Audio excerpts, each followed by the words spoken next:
بسم اللہ الرحمن الرحیم۔ السلام علیکم ورحمۃ اللہ وبرکاتہ۔ اپنے اعمال کی قبولیت کے لیے درود پاک کے کسی بھی صیغے کے ورد کو اپنا معمول بنا لیجئے۔ انشاءاللہ نہ صرف آپ کے اعمال اللہ کی بارگاہ میں قبول ہوں گے بلکہ دونوں جہاں کی برکتیں اور رحمتیں نصیب ہوں گی انشاءاللہ۔ اللہم صلی علی سیدنا و مولانا محمد معدن الجود والکرم و آلہ و بارک وسلم۔ وظائف ہب آفیشیل میں خوش آمدید۔ دعا ہے کہ اللہ تعالیٰ تمام سننے اور پڑھنے والوں کی جھولیاں اپنی رحمت سے بھر دے۔ صدقہ جاریہ سمجھ کر ویڈیو شیئر کیجئے۔ آپ کے ویڈیو شیئر کرنے سے اگر کسی اور مسلمان کی مشکل آسان ہو گئی تو آپ کی مشکل اللہ تعالیٰ ضرور آسان کر دے گا۔ ہمارا آج کا موضوع امر بالمعروف و نہی عن المنکر، جو ہم سلسلہ وار سن رہے ہیں اور پڑھ رہے ہیں، آج بھی اسی سلسلے کی ایک قسط ہے۔ علماء کرام فرماتے ہیں کہ امراء اور حکام، جو وقت کے حکام یعنی وقت کے بادشاہ، قوت کے ساتھ برائیوں کو روکیں۔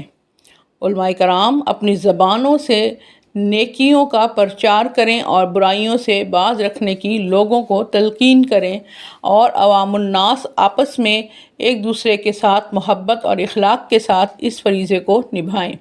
مگر عوام الناس میں یہ بات ذہن نشین رکھیں کہ جب کوئی گناہ کر رہا ہو اور ہمیں یہ غالب یقین ہو کہ اگر ہم منع کریں گے تو وہ گناہ سے باز آ جائے گا، تو پھر ہم پر واجب ہے کہ اور ضروری ہے کہ ہم اس کو سمجھائیں، اور اگر یہ غالب گمان ہو کہ ہم منع کریں گے تو فتنہ و فساد پھیلے گا، تو پھر خاموش رہ جانا ہی بہتر ہے، اور دل میں اس چیز کو برا جانے کہ ایمان کا سب سے کمزور حصہ تو ہاتھ آ ہی جائے گا۔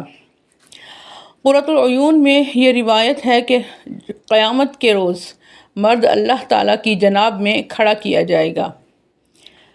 اس کی بیوی اور اس کی اولاد اللہ تعالیٰ کے پاس شکایت لے کر حاضر ہوں گے اور عرض کریں گے کہ اے ہمارے رب، اس مرد کو ہمارے حق میں پوچھ، یعنی اس کا مواخذہ فرما۔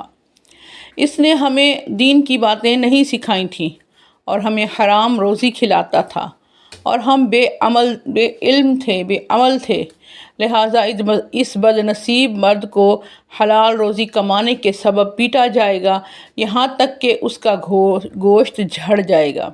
اس کے بعد انہیں میزان پر لے جایا جائے گا، اور فرشتے پہاڑ کے برابر اس مرد کی نیکیاں لائیں گے، تو اس کے عیال یعنی اولاد وغیرہ میں سے ایک شخص آگے بڑھے گا اور کہے گا کہ میرا نیکیوں والا پلڑا ہلکا ہے، یعنی میرے پاس وزن پورا نہیں ہے۔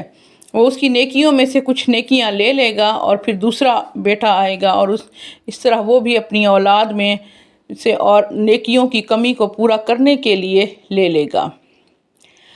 الغرض یہ کہ اس کے سب اہل و عیال اس کی نیکیاں لے جائیں گے، اور پھر وہ اپنے گھر والوں کی طرف رخ کر کے کہے گا کہ آہ، میری گردن پر اب وہ گناہ رہ گئے کہ جو میں نے تمہارے لیے اٹھائے تھے، اور فرشتے اعلان کریں گے کہ یہ وہ بد نصیب شخص ہے کہ جس کے گھر والے اس کی نیکیاں لے گئے، اور یہ ان کی وجہ سے جہنم میں چلا گیا۔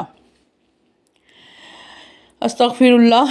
تنبیہ المغترین میں حضرت مالک بن دینار رحمۃ اللہ علیہ فرماتے ہیں کہ بنی اسرائیل میں ایک عالم صاحب لوگوں کو اپنے گھر پر ہی جمع کر کے بیان سنایا کرتے تھے۔ اس عالم صاحب کا ایک نوجوان بیٹا بھی تھا۔ ایک دن اس نوجوان بیٹے نے ایک خوبصورت لڑکی کی طرف اشارہ کیا کہ جو عالم صاحب نے بھی دیکھ لیا، اور اس نے کہا کہ اے بیٹے صبر کرو۔ یہ کہتے ہی اس عالم صاحب اپنے تخت سے منہ کے بل گر پڑے، یہاں تک کہ ان کے بعض جوڑ بھی ٹوٹ گئے۔ اللہ تبارک و تعالیٰ نے اسی وقت کے نبی جو تھے ان کو وحی نازل فرمائی کہ فلاں عالم کو خبر کر دو کہ میں اس کی نسل میں سے کبھی صدیق پیدا نہیں کروں گا۔ کیا میرے لیے صرف اتنا ہی ناراض ہونا تھا؟ کہ وہ بیٹے کو کہہ دے کہ اے بیٹے صبر کر، مطلب یہ کہ اپنے بیٹے پر سختی کیوں نہیں کی اور اس کو اس بری اور رذیل حرکت سے اچھی طرح باز کیوں نہیں رکھا۔ تنبیہ المغترین میں ہی یہ روایت موجود ہے کہ حضرت نعمان بن بشیر رضی اللہ تعالیٰ عنہ فرماتے ہیں کہ میں نے نبی کریم صلی اللہ تعالیٰ علیہ وآلہ وسلم کو فرماتے ہوئے سنا کہ اللہ تعالیٰ کے حقوق میں نرمی یا سستی کرنے والے اور ان حقوق کو ضائع کرنے والے اور ان کی حفاظت کرنے والے 3 قسم کے لوگوں کی طرح ہوتے ہیں۔ جو بحری جہاز میں سفر میں تھے انہوں نے اس کی منزلیں آپس میں تقسیم کر لی، یعنی جہاز کی منزلیں جو تھی وہ تقسیم کر لیں۔ ایک گروہ کو سب سے اوپر والی منزل دے دی گئی، دوسرے گروہ کو درمیان والی منزل دے دی گئی اور تیسرے گروہ کو سب سے پہلی یعنی نیچے والی منزل آ گئی تھی۔ سفر جاری تھا کہ پہلی منزل والا ایک شخص ایک کلہاڑا لے کر آیا۔ اپنے ساتھی پوچھنے لگے کہ کیا کرنے لگے ہو؟ تو وہ کہنے لگا کہ میں اپنی منزل میں سوراخ کرنا چاہتا ہوں، اس سے پانی بھی قریب ہو جائے گا اور دیگر حاجات کے لیے بھی آسانی رہے گی۔ یہ سن کر بعض نادان لوگ تو یوں کہنے لگے کہ اسے دفع کرو، اپنی منزل کا جو چاہے کرے، لیکن دوسرے سمجھدار لوگ بولے کہ ہرگز ہرگز ایسا نہ کرو کہ ورنہ یہ ہمیں بھی ڈبو دے گا اور خود بھی غرق ہوگا۔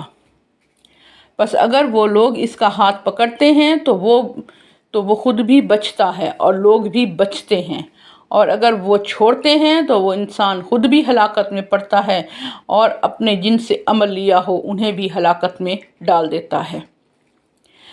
ترمذی شریف کی روایت میں ہے کہ نبی کریم صلی اللہ تعالیٰ علیہ وآلہ وسلم نے فرمایا، قسم ہے اس ذات پاک کی کہ جس کے قبضہ قدرت میں میری جان ہے،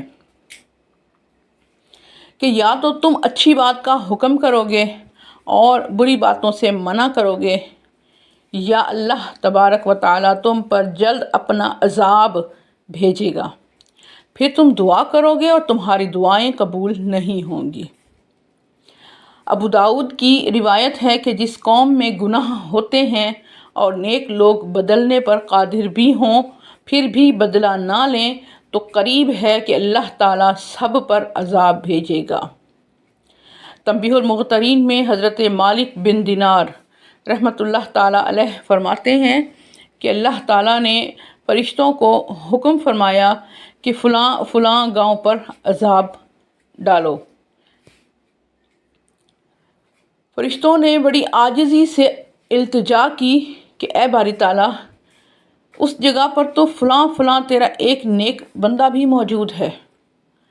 تو اللہ تبارک و تعالیٰ نے فرمایا کہ اسے بھی عذاب دے کر مجھے اس کی چیخ و پکار سنواؤ، کیونکہ اس کا چہرہ میری نافرمانیوں کو دیکھ کر بھی کبھی متغیر نہیں ہوا۔ امر بالمعروف و نہی عن المنکر سلسلہ جاری ہے۔ اللہم صلی علی سیدنا و مولانا محمد معدن الجود والکرم و آلہ و بارک وسلم۔